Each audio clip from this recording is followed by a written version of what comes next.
오늘의 말씀은 신명기 26장 1절부터 19절까지 말씀입니다.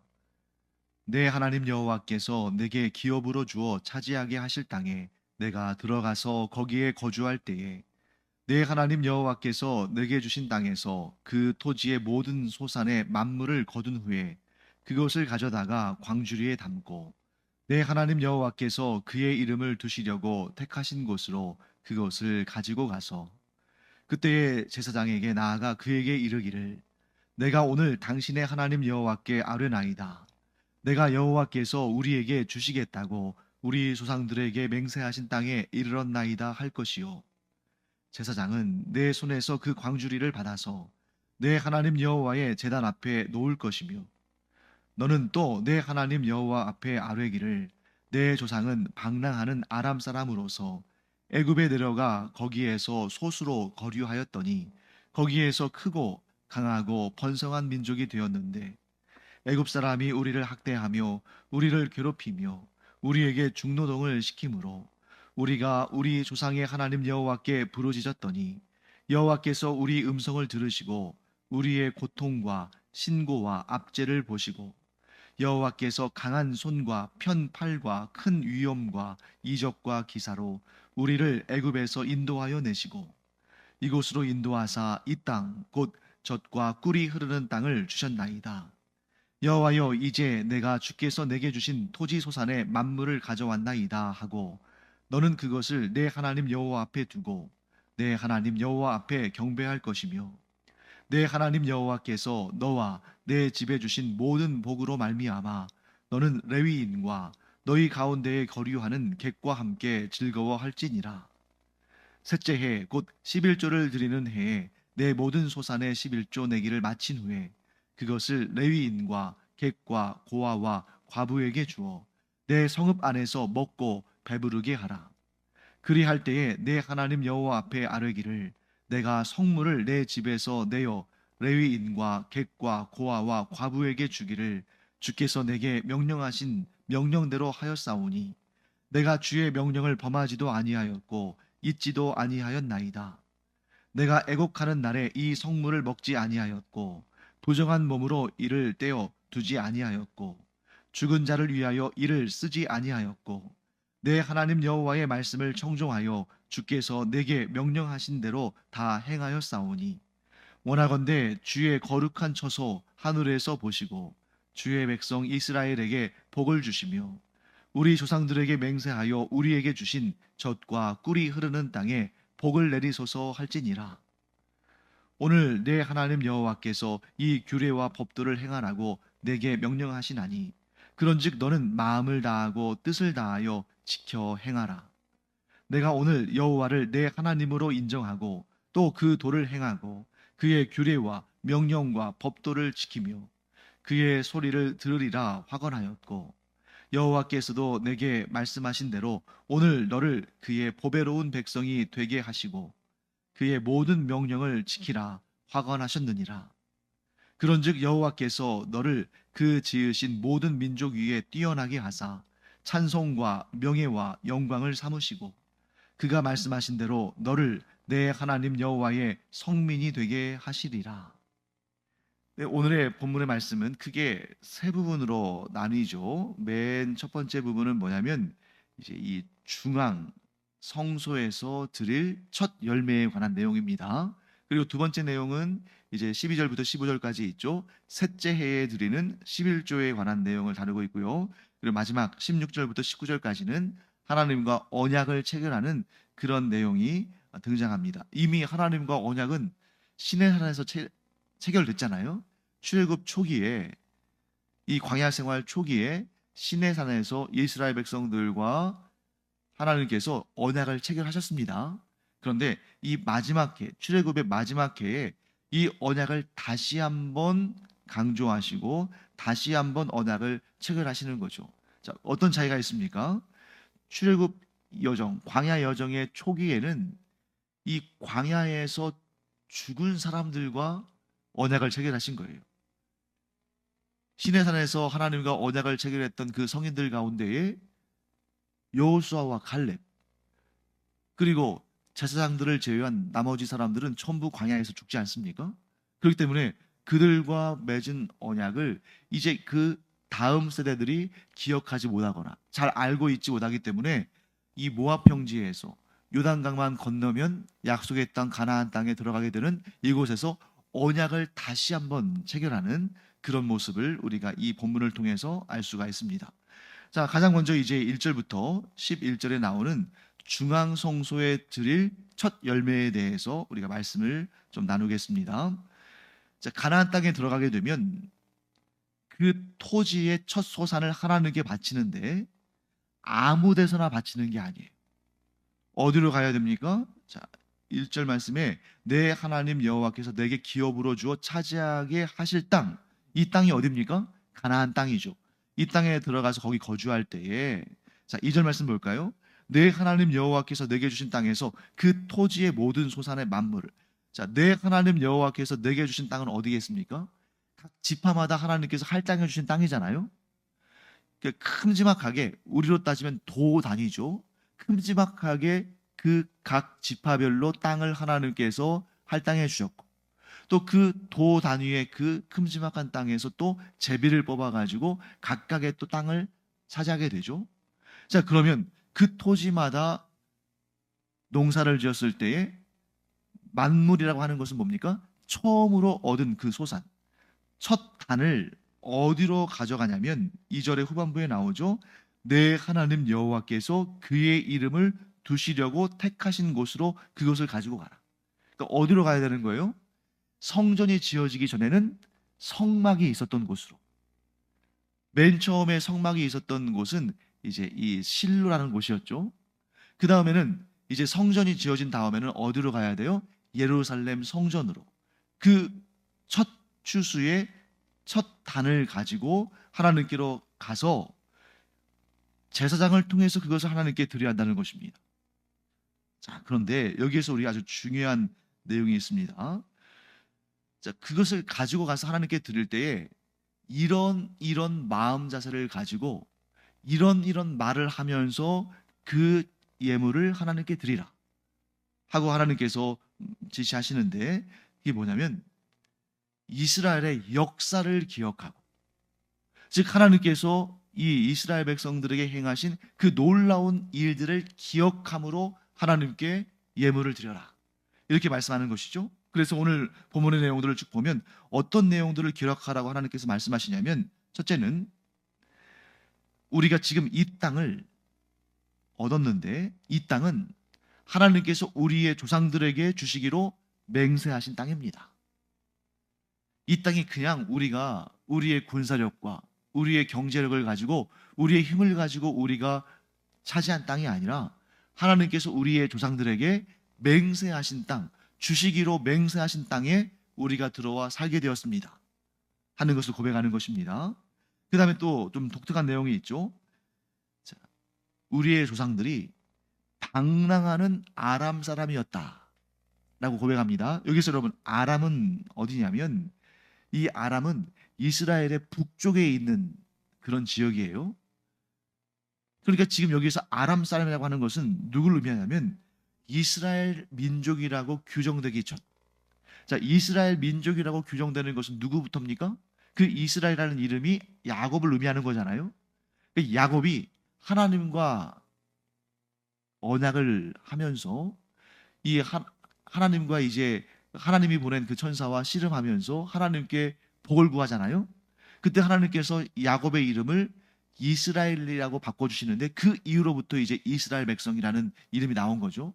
여기에서 방랑하는 아람 사람은 아브라함과 이삭과 야곱까지를 말하는 것입니다. 이 방랑하는 아람 사람, 이 아람 사람이라는 이유는 말은 뭐냐면 이들이 이 메소포타미아 문명, 수메르 문명, 이 아람 지역, 이 지역 사람이었는데 하나님의 그 약속하신 땅을 찾으러 남쪽으로 내려와서 그곳에 잠시 머물다가 그 다음에 어디로 갔습니까? 애굽으로 갔다는 거예요. 만일 이 아브라함, 이삭, 야곱 이 아람 사람이 이 가나안 땅에 들어와서 그들이 계속 거기에 머물러 있었다면 아마도 그들은 흔적도 없이 사라졌을 가능성이 큽니다. 근데 하나님께서 이들을 어디로 옮기셨어요? 애굽으로 옮기셨습니다. 자, 애굽 역시 이방의 땅이고 오히려 애굽이 이 가나안 땅에 살고 있던 그런 족속들보다 훨씬 강하잖아요. 그럼에도 불구하고 하나님께서 이 이스라엘로 하여금 큰 민족을 이루도록 누구를 미리 예비하셨습니까? 요셉을 미리 예비하셨죠. 그래서 요셉은 형들에게 팔려서 애굽의 종으로 팔려갈 때는 정말 절망적이었겠습니다만 그마저도 하나님께서 이 이스라엘을 큰 민족으로 이루시는데 들어 사용하신 것이죠. 그래서 그 애굽 땅에서 하나님께서 주시는 은혜로 그들이 큰 민족을 이루게 되었다는 것입니다. 그런데 문제는 무엇입니까? 그 다음에 요셉을 알지 못하는 왕, 그러니까 왕조가 바뀐 거예요. 이스라엘 민족에게 친근하게 대하고 그들에게 은혜를 베풀던 왕조가 무너지고 그들을 학대하는 왕조가 세워진 다음에 이 애굽에서 이 이스라엘 백성들이 큰 학대를 받았습니다. 그때 하나님께 부르짖었을 때 하나님께서 그들을 구원해 내시고 결국 그 약속하신 대로 그들이 광야의 40년 여정을 마무리한 다음에 약속의 땅 가나안 땅에 들어가게 된 거죠. 그리고 나서 그 땅에서 소출을 얻은 다음에 그 첫 단을 하나님께 드리면서 이 모든 것이 하나님의 계획이고 하나님의 은혜입니다 라고 고백하라는 것입니다. 자, 그러면 지금 우리가 읽은 이 신명기 26장의 이 내용은 미래에 이루어질 일입니까? 아니면 지금 하는 일입니까? 지금은 아직 약속의 땅 가나안 땅에 들어가지 않았잖아요. 그러니까 하나님께서 너희들이 이제 그 약속의 땅 가나안 땅을 차지하고 그 땅에서 농사를 짓고 첫 곡식, 첫 열매를 얻었을 때 이렇게 하라라고 말씀해 주신 거예요. 그러면 그 말씀대로 지켜 행하면 어떻게 되겠습니까? 하나님께서 그들에게 그야말로 그 땅이 젖과 꿀이 흐르는 땅이 되게 하시는데 이렇게 분명하게 모세를 통해서 말씀하셨음에도 불구하고 이 말씀을 지켜 행하지 않으면 어떻게 됩니까? 그 땅이 가시와 엉겅퀴를 내어서 그들이 살 수 없는 땅이 되게 하시는 것입니다. 그래서 나중에 이 하나님의 말씀, 이 명령대로 그들이 지켜 행하지 않았을 때 어떤 일이 발생합니까? 바벨론, 그 이전에 아수르, 이런 강한 나라들이 쳐들어와서 그 땅을 쑥대밭으로 만들어서 이렇게 젖과 꿀이 흐르는 땅이 완전히 메마르고 척박한 땅으로 바뀌고 심지어 그들이 포로로 끌려가는 그런 문제가 생긴 거죠. 그러니까 아주 너무나 단순합니다. 하나님의 뜻은 너무 단순해요. 하나님의 뜻의 기본은 복을 주시고 은혜를 베푸시는 것입니다. 그런데 그 복과 은혜는 언제 얻을 수 있습니까? 하나님의 말씀에 순종하며 충성할 때. 그런데 이 관계가 깨어져 버리면 오히려 그 풍성한 복을 누릴 때에 그러한 은혜와 복과 은총이 다 무너지고 오히려 그들에게는 너무나 고통스러운 역사가 시작되는 그런 모습을 우리가 보게 되는 것이죠. 자, 그 다음에 이제 두 번째로 셋째 해의 11조에 대한 내용이 등장합니다. 셋째 해의 11조, 먼저 그 앞에 부분을 잠깐만 더 요약하겠습니다. 하나님께서 이스라엘 백성들에게 이 가나안 땅에 들어와서 농사를 짓고 그 첫 작물을, 그 첫 열매를, 그 첫 단을 하나님께 드리라고 말씀하셨잖아요. 여기에서 우리가 아주 반드시 기억해야 할 중요한 내용이 있습니다. 그것은 뭐냐면 이 사람들이 이 첫 단을 하나님께 드리면서 과거에 하나님께서 행하신 그 놀라운 구원 역사를 고백하며 드리라고 했잖아요. 여기는 어떤 의미가 담겨 있냐면 우리가 하나님께 먼저 무엇을 드려서 하나님께서 우리에게 은혜를 베푸시고 복을 주시는 것이 아니라 하나님께서 우리에게 먼저 은혜와 복을 주셨기 때문에 거기에 대해서 기억하고 감사함으로 하나님께 예물을 드리는 것이라는 것입니다.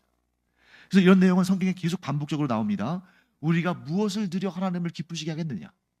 그 말은 뭐냐면 하나님께서 우리에게 먼저 은혜를 베푸시고 복을 주셨기 때문에 우리가 기쁜 마음으로 이렇게 하나님께 예물을 드리는 것이지 우리가 하나님께 예물을 드렸기 때문에 하나님께서 은혜와 복을 베푸시는 것은 아니다.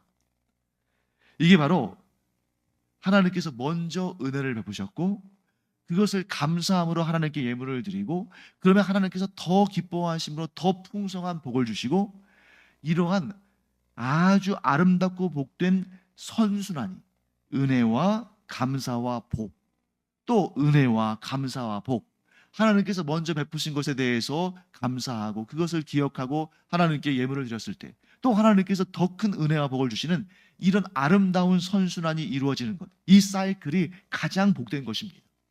근데 이게 중간에 끊어져 버리면 안 돼요.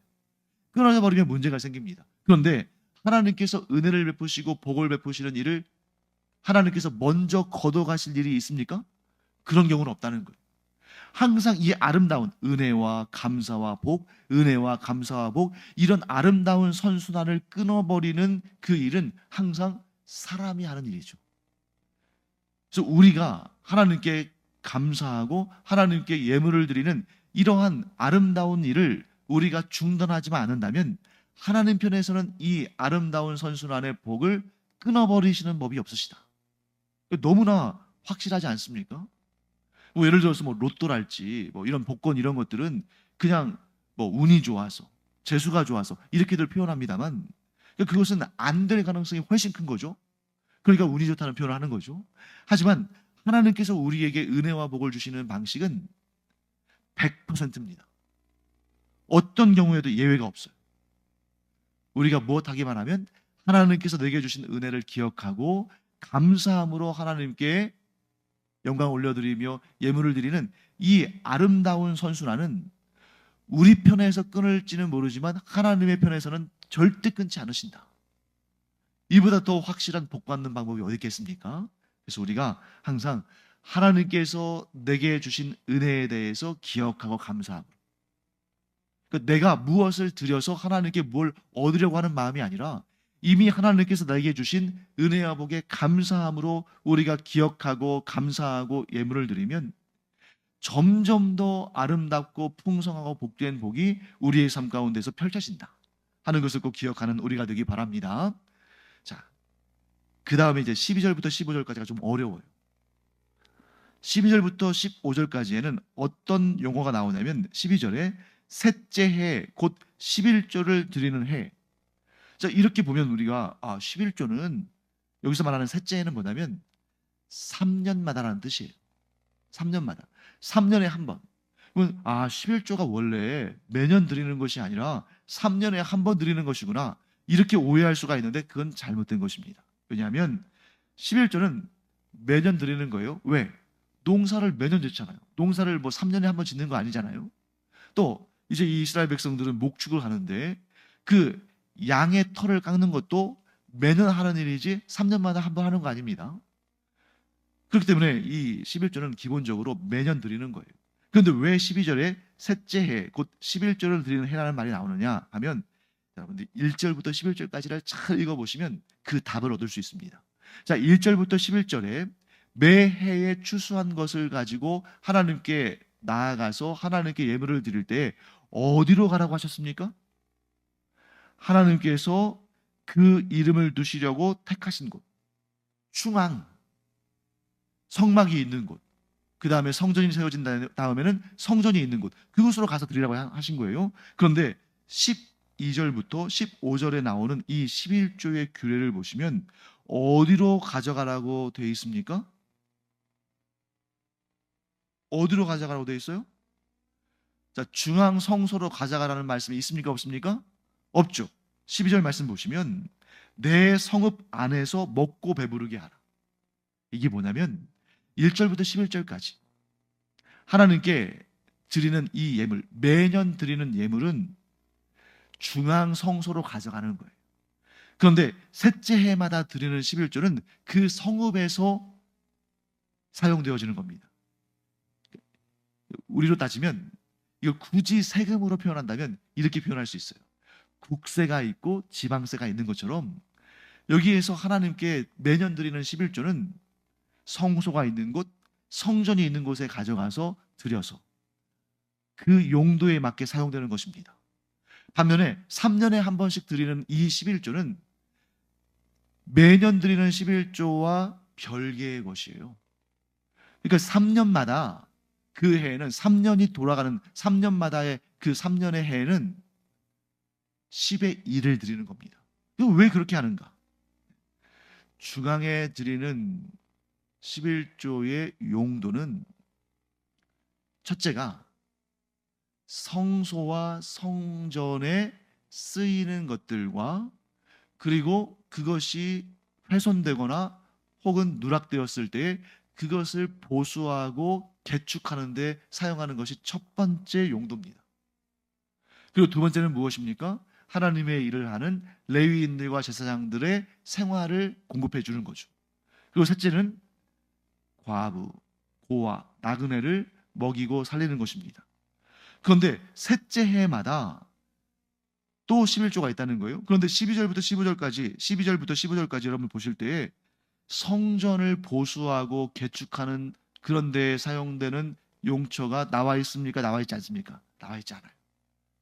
이거는 지방 성읍 차원에서 그 지방에 있는 나그네 또 고아 과부 그리고 또 그 각 지파마다 그 지역 내에 그 지파에 할당된 땅마다 이 레위인들이 사는 성읍들이 있잖아요. 그들에게 필요를 채워주는 거예요. 그러니까 중앙에 드리는 이 11조만으로는 이 사회에 있는 사회적인 약자들 또 이들의 돌봄이 필요한 레위인들이랄지 고아랄지 과부들의 필요를 채워주는데 충분치 않았다는 걸 보여줍니다. 그렇기 때문에 각 성읍마다 3년에 한 번씩 11조를 걷어서 그것을 그 성읍의 창고에 모아두고 그것을 가지고 어떻게 하는 거예요? 그 성읍에 사는 나그네들과 고아들과 과부들을 먹이고 입히고 또 그들의 필요를 채워준다는 거죠. 이렇게 두 가지 중앙 차원에서와 지방 차원에서 이러한 11조를 통한 사회적 약자들을 돌보는 그러한 일들이 이루어졌다 하는 것을 보게 됩니다. 자, 그러면 매 3년마다는 11조가 아니라 10의 1을 내니까 좀 부담스럽지 않겠습니까? 그때 하나님께서는 이스라엘 백성들의 눈치를 보지 않으셔요. 너희들이 1년에 한 번 11조를 드리는 것만으로는 좀 부족한 것 같으니까 너희들 성읍에서 3년에 한 번꼴로 11조를 또 걷어서 너희들 성읍에 살아가는 그 나그네들과 고아들과 과부들을 좀 챙겨줬으면 좋겠다. 좀 부담스럽지만 좀 수고해줘라. 이렇게 하나님께서 눈치를 보면서 이렇게 말씀하지 않으신다는 겁니다. 우리 15절 말씀 볼까요? 우리 15절 함께 읽어보겠습니다. 원하건대 주의 거룩한 처소 하늘에서 보시고 주의 백성 이스라엘에게 복을 주시며 우리 조상들에게 맹세하여 우리에게 주신 젖과 꿀이 흐르는 땅에 복을 내리소서 할지니라. 자, 이 사람들이 하나님께 11조를 드리는 것이 아깝고 그것이 좀 부담되고 그것을 또 자기 마음대로 쓰고 싶어서 11조를 안 드리기 시작했을 때 그 결과는 어떻게 됩니까? 레위인들이 자기들의 직무를 버리고 다 떠났어요. 성전을 떠나서 자기들을 입에 풀칠하기 위해서 그렇게 살아갔습니다.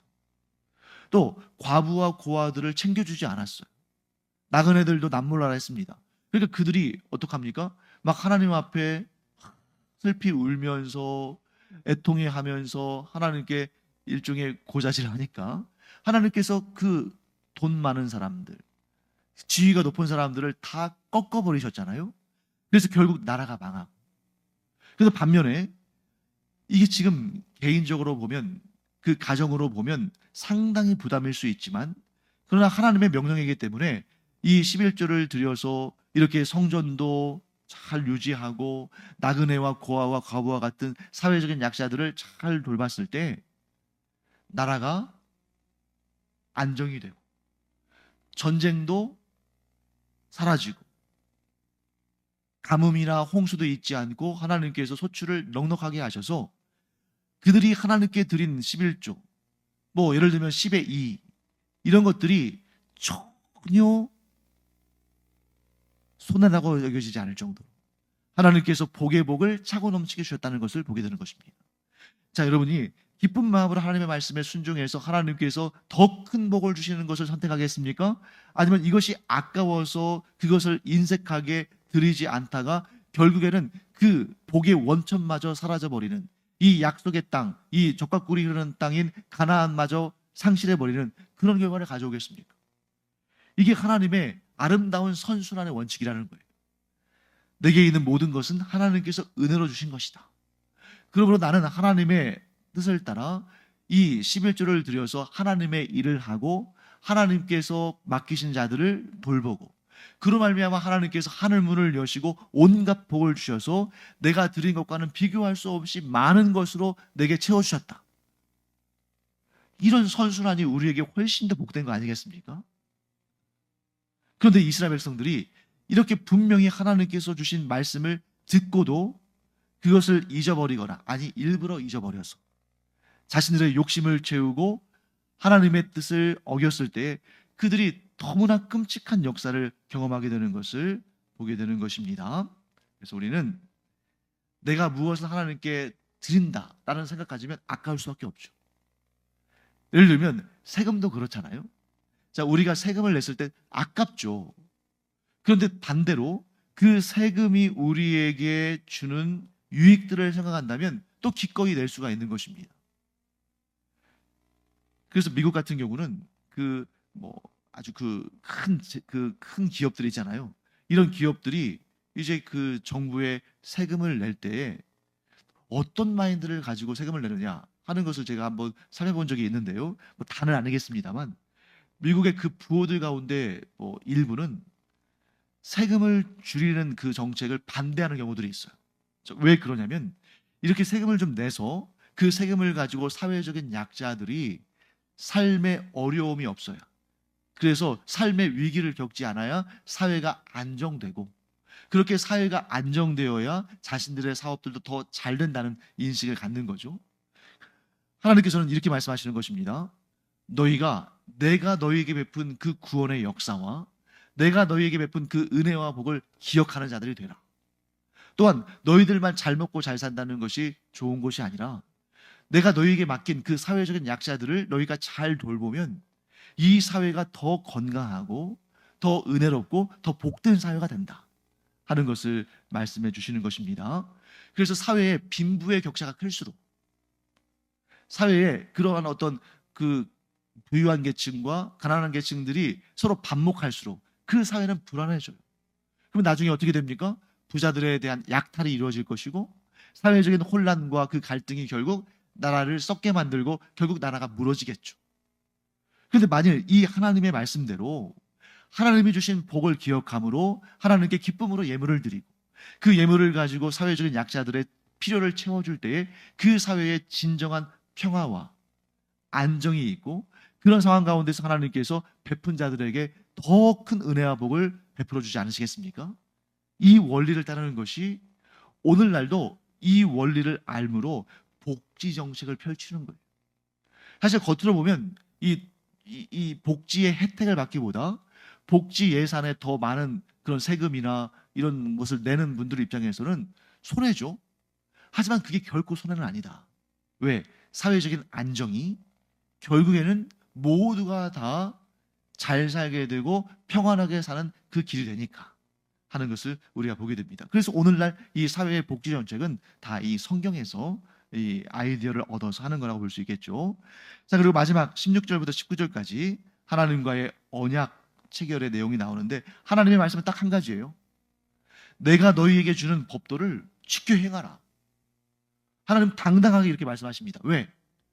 자, 너희가 내가 말하는 이 규례와 법도를 지켜 행하면 잘 될 수도 있고 또 좀 잘 안 될 수도 있어.